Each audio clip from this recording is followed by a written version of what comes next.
Bueno, esto tiene una coherencia que viene de años anteriores, del vínculo con su padre, pero fundamentalmente de una visión del peronismo nacional, federal, que nosotros expresamos, en donde ambos nos fuimos alejando, tanto Ramón como yo nos fuimos alejando del kirchnerismo. En el 2019 consolidamos el primer paso más fuerte,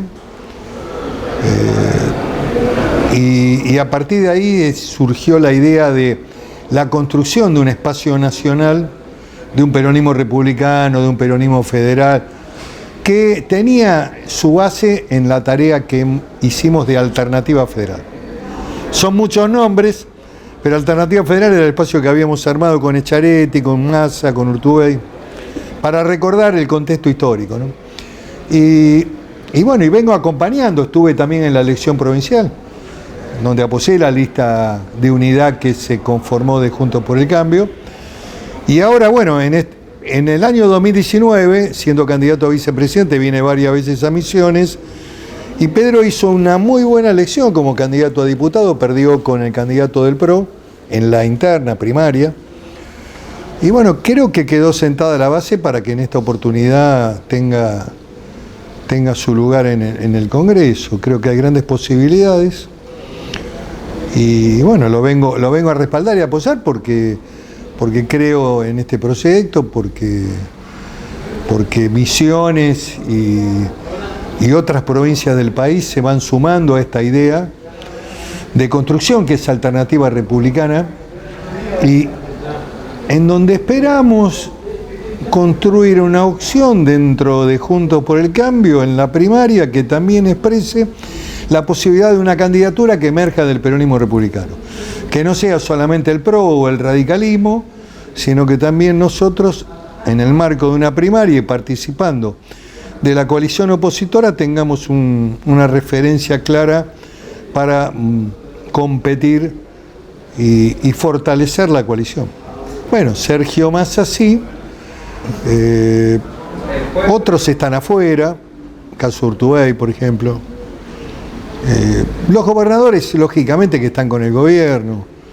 Es muy difícil que un gobernador se corra cuando tienen el gobierno y necesitan también del apoyo del gobierno federal.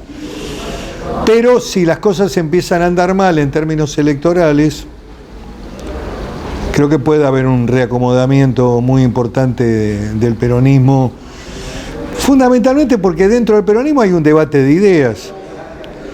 Si el mundo está siendo correctamente interpretado hoy por las corrientes de la cámpora, que ya dejaron de ser jóvenes, que hoy están entre los 45 y 50 años, y si la visión de ese mundo, de un fuerte componente estatal intervencionista, políticas internacionales vinculadas con Cuba, con Venezuela, con Nicaragua, esa mirada pseudo, digamos, de generar o de querer generar ideas radicalizadas en Argentina, me parece que ese debate y ese modelo de país está en discusión. Está en discusión dentro del propio peronismo y también en el contexto del país. Fíjate que hay un problema en el frente de todos. Tienen el poder, tienen el manejo del Estado, manejan las principales cajas de las organizaciones del Estado, como ANSES, como PAMI. Sin embargo, hay un dato muy significativo: no tienen candidatos. O no pueden tener candidatos que sean potentes en términos electorales, tienen dificultades. A veces el poder no es todo. A veces hay que construir imágenes y candidatos que puedan permitirte continuar en el gobierno y ganar elecciones. Yo a Misiones la ubico dentro de las provincias que producen y trabajan, y yo mido la estructuración de una sociedad fundamentalmente por donde se debe medir, que es la actividad privada. En donde existe la actividad privada hay un mundo del trabajo. En donde hay modelos sostenidos únicamente por el sector público y los planes, tenés Pero las provincias pequeñas, por lo general, la denominada tercera categoría, el motor de la economía es el sustento, es el Estado. Es como una condición. Si sos chiquito, el motor... Depende de qué provincias. Depende de qué provincia. Vos tenés las provincias del sur, provincias nuevas, incluso como Chubut, como Río Negro, como Santa Cruz, que tienen una potencia en todo lo que es la cuestión de hidrocarburos, la pesca, la minería, todavía no explotada del todo. Depende, la Argentina necesita un despegue productivo muy fuerte. La tecnología, hoy la tecnología se te puede instalar en cualquier provincia. El mundo de los tecnólogos, de los emprendedores jóvenes, de los que se llaman unicornios. La Argentina generó en el periodo de Macri un proyecto muy fuerte con la ley de apoyo a las actividades tecnológicas que exportaba por más de 4.000, 5.000 millones de dólares anuales. Hoy muchos sectores de ese mundo se están yendo al Uruguay.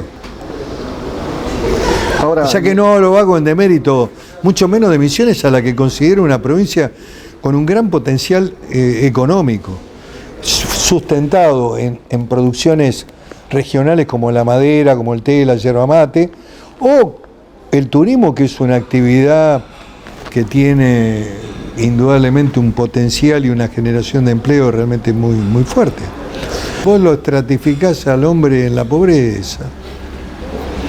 El mecanismo es malo, no es que el hombre que lo recibe sea malo.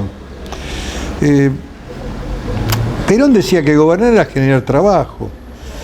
Vos tenés que hacer todos los esfuerzos para que el mundo del trabajo se ponga en movimiento y el plan no es una salida, puede ser una salida en la emergencia por un tiempo. Vos no podés sostener a 3 generaciones con un plan, porque además viven mal y viven de manera indigna y viven cada vez peor, porque además el proceso económico de la Argentina con inflación no le alcanza ni para la sobrevivencia de una semana. Por lo tanto, los propios actores que reciben el plan son los que están demandándole al actual gobierno y a los que vengan después que hay que generar trabajo en la Argentina. La hizo en función de su debilidad en el Congreso, la hizo equivocadamente porque tuvo una visión equivocada, la hizo con los mismos actores del kirchnerismo, con lo cual alimentó a los sectores que luego sirvieron para derrotarlo. O sea, hay un conjunto de mala praxis en la política social de Macri. Conjunto de acciones de mala praxis. La deuda que Macri contrajo es consecuencia de la crisis del 2018 y la devaluación y la pérdida del crédito privado. Macri además paga los holdout, que era una deuda del gobierno de Cristina, donde ya teníamos una sentencia judicial condenatoria en Estados Unidos que los colocaba nuevamente en una instancia de default. Había que pagar. La deuda en términos porcentuales, Macri tiene una responsabilidad que aproximadamente es del 20%, 19%. El resto es deuda acumulada de... Este relato que construye el kirchnerismo es válido para la campaña, pero no es cierto. De que la deuda es todo Macri, Macri endeudó al país.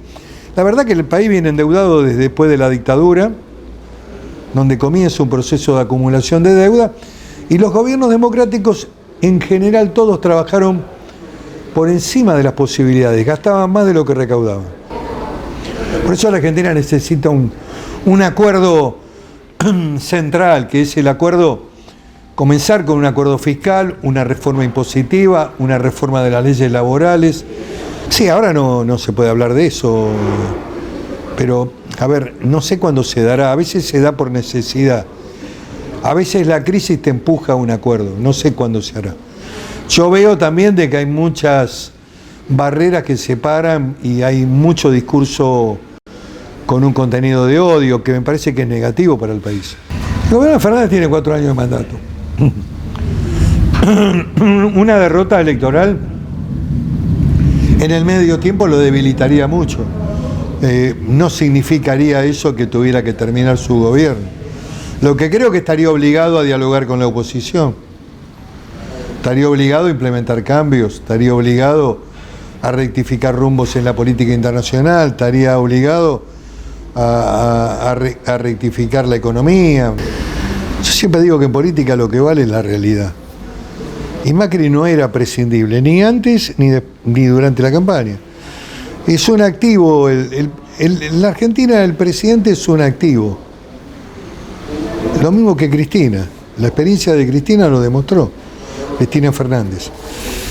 Muchos creían que estaba terminada, sin embargo, ella tenía un núcleo duro de 25, 30 puntos que la hacía imprescindible y además dueña de las definiciones de lo que fue la coalición Frente de Todos. Con Macri pasa algo parecido. Y fue un intento del gobierno de democratizar la comunicación que fracasó. Usted acompañó en su momento. Y yo la acompañé porque me pareció una iniciativa que tendía fundamentalmente a alentar las empresas pequeñas y medianas, los canales del interior, tenía que ver con una democratización de la palabra, de terminar con la concentración de algunos medios. No me parecía mala. La idea no me parecía mala. En la realidad ha fracasado. Los medios se han concentrado más. Clarín sigue siendo un modelo muy hegemónico. Hoy con Telecom ha avanzado fuertemente. Son debates que me parece que estuvieron mal planteados porque hay que haberlos abordado sobre la base de la ley de la competencia, donde hay posición dominante, y no con una ley de medios, qué sé yo. Pero bueno, fueron los proyectos que llevó adelante el gobierno. Cuando uno es presidente de un bloque tiene que cumplir con las instrucciones que le da el gobierno. No es un libre pensador.